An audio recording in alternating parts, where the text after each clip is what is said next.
4 কৌটো গোবিন্দভোগ চাল ভালো করে ধুয়ে নিয়ে জলটা ঝরিয়ে নিয়েছি। এবারে এর মধ্যে হলুদ, গরম মশলার একটু গুঁড়ো আর ঘি আর নুন মাখিয়ে রেখে দেবো। দেখো এখানে হলুদ গুঁড়ো, গরম মশলা গুঁড়ো, আচ্ছা ঘি, নুন সব দিয়ে দিয়েছি। এবার এটাকে ভালো করে মাখিয়ে নেবো। ওপরে দুটো তেজপাতা আর গোটা গরম মশলা দিয়ে রেখে দেবো ঢাকা দিয়ে। এ দেখো সব দিয়ে দিয়েছি, এবার এটাকে ভালো করে মাখিয়ে নেবো।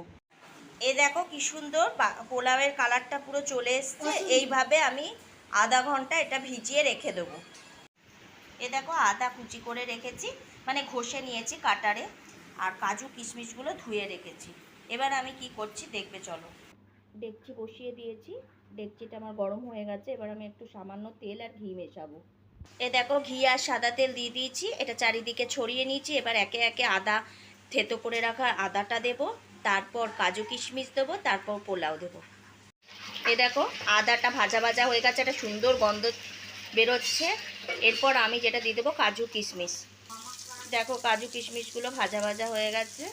এবার পোলাওয়ের চালগুলো দিয়ে দেবো। এ দেখো পোলাওয়ের চালটা দিয়ে দিয়েছি। এবার ভালো করে আমি 5 মিনিট নেড়ে নেবো। একটু ভাজা ভাজা হয়ে গেলে জল দিয়ে দেবো। এই দেখো ভালো করে ভাজা ভাজা করে নিচ্ছি। এবার আমি এর মধ্যে জল ঢেলে দেবো।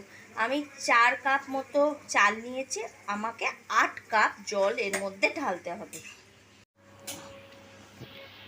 এই দেখো 8 কাপ জল দিয়ে দিয়েছি। এবার এর মধ্যে নুন দিয়ে আমি ঢাকা দিয়ে দেবো। 10 মিনিট কম ফ্লেমে এটা ফুটতে থাকবে।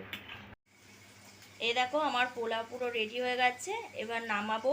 তার জন্য ওপরে একটু ঘি, গরম মশলা আর একটু গুঁড়ো আর একটুখানি গোলমরিচ গুঁড়ো দিয়ে নামিয়ে নেবো। সুন্দর হয়েছে, তোমরাও ট্রাই করো। খুবই সোজা, বেশিক্ষণ সময়ও লাগে না। আমার তো মনে হয় ভাতের সাথে 5 রকম তরকারির চেয়ে পোলাওয়ের সাথে একটা কিছু করে নিলে, আলুর দম বা মাংস বা পনির কিছু করে নিলেই হয়ে যায়। সবচেয়ে ইজি রেসিপি।